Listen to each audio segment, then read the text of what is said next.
I went from not being able to touch my toes as a college athlete to being able to do this without any pain in my low back. In this video, I'm gonna show you everything I did to overcome the low back pain that I dealt with for over 3 years. This may seem a little weird, but the beginning step was training my lower legs. So working tibialis raises on a wall, feet out in front of me, hips against the wall. If I walked up, it was easier. But basically, just working and training the muscles here helped me sort of gain a bit of blood flow in my legs to help bending my low back or my hips feel a little bit more easier to get into. So working high repetitions with this, I would work 2 sets, 3 sets of 20 reps, trying to get my toes as high as I possibly could, training the front side of my ankle, and then vice versa for the back side, my calf almost into my hamstring. I would work straight leg calf raises. So basically the opposite of the tib raise. So rolling my hips forward, keeping my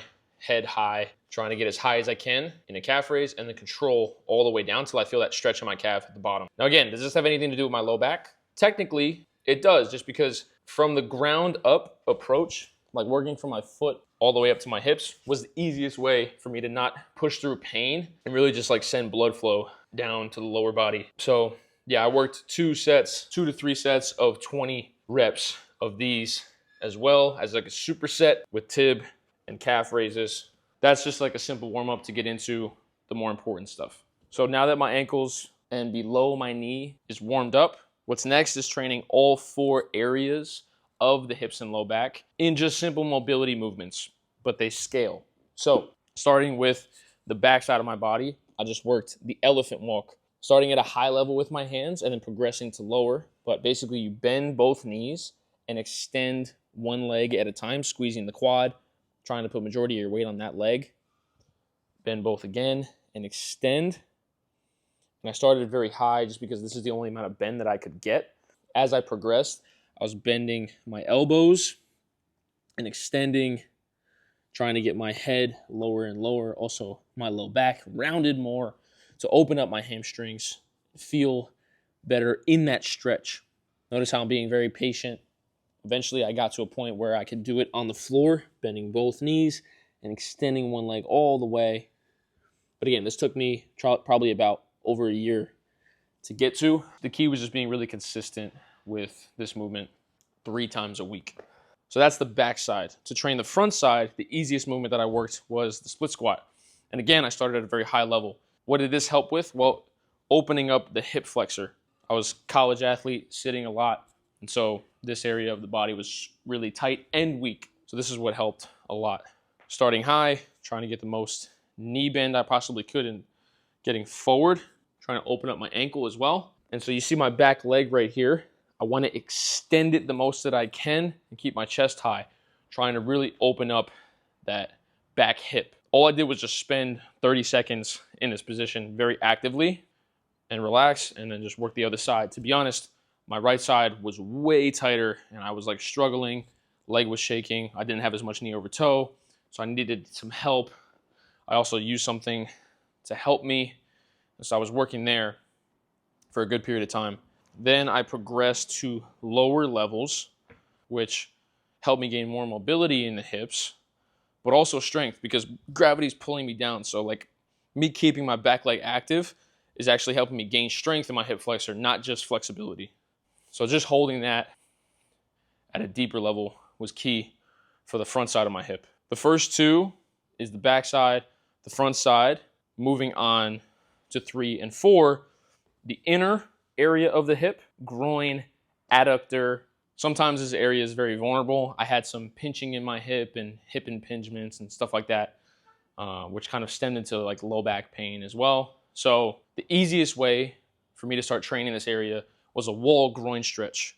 So I'll put it on the screen here so you can see, basically sliding the butt against the wall, opening up the legs, squeezing your quads and sinking your butt into the floor. Just holding for time, minute, 2 minutes, what you can handle. Trying to get your legs deeper and deeper over time. And then eventually I progressed from the wall groin stretch into a pancake.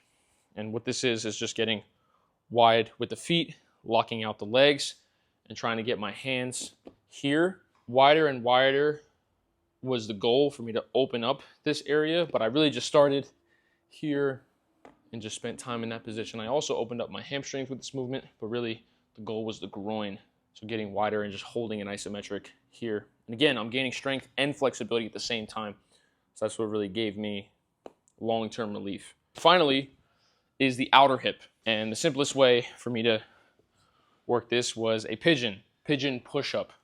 Basically getting in a simple 90-90 like this.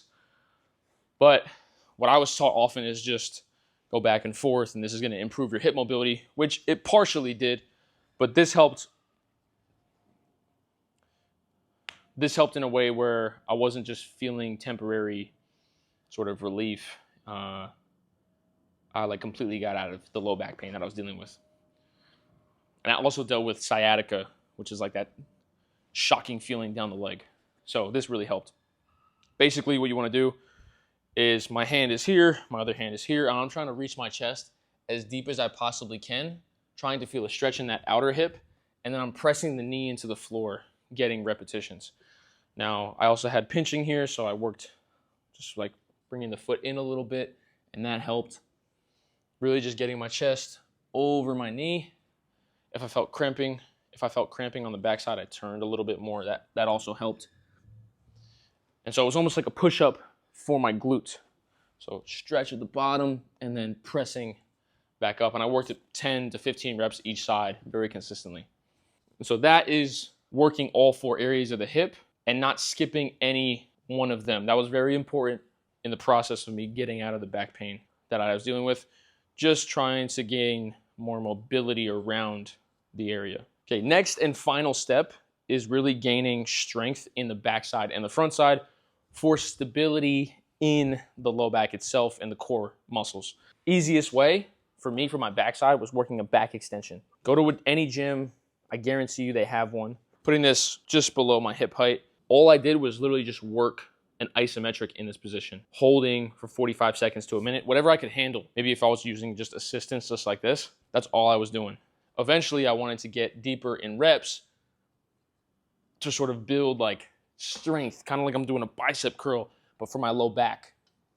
And as I was getting deeper, I was feeling a stretch in my hamstrings and then coming all the way up. And so I would just work double leg reps as I progressed from just holding isometrics. And eventually, I would say when I was comfortable getting 15 to 20 reps, just my body weight, I moved on to single leg. And this was really what helped me balance between sides and show where I had my weaknesses, because I was constantly compensating from me being an athlete or just like training one side more than the other. So this really helped, working 5 to 6 repetitions between sides or just holding that ISO on each. This really helped. Now for the front side, I just started working hip flexion. So what is that? It's just being able to pick up your leg about higher than 90 degrees, keeping the other leg locked out, training the hip flexor itself, and then I'm straightening out my leg and then controlling the way down. This was the simplest way for me to start working that, is just getting as high as I could, locking out, and controlling back down. All I would do is just work this both sides evenly, noticing what weaknesses I had and just trying to emphasize. My right side was a little weaker, so I was trying to get higher and lock out while keeping the other leg completely straight. Very often, people will bend the knee and then round the back, and it's not really how you want to do the movement. As high as you can, lock out, and control back down. And so I just worked 10 to 15 reps both sides, 2 to 3 sets back and forth. That's really gave me the base to be completely out of low back pain. Those different things that I showed, starting from the ankle, then working all 4 areas of the hip, and then training the backside in strength and mobility, and then training the front side in strength, just like that. So this is how I overcame my low back pain in a very simple way. I just want to keep it short, help you guys understand. Try some of these things out for yourself if you can. If you guys want further help with addressing low back pain or just improving your athletic ability, check the link below for our coaching app that we have now live on App Store and Google Play Store. For you to be able to train on our programs, get your form coached in video style, and talk with a coach that's been through some of the similar things that I have that you may be dealing with. Thanks for watching.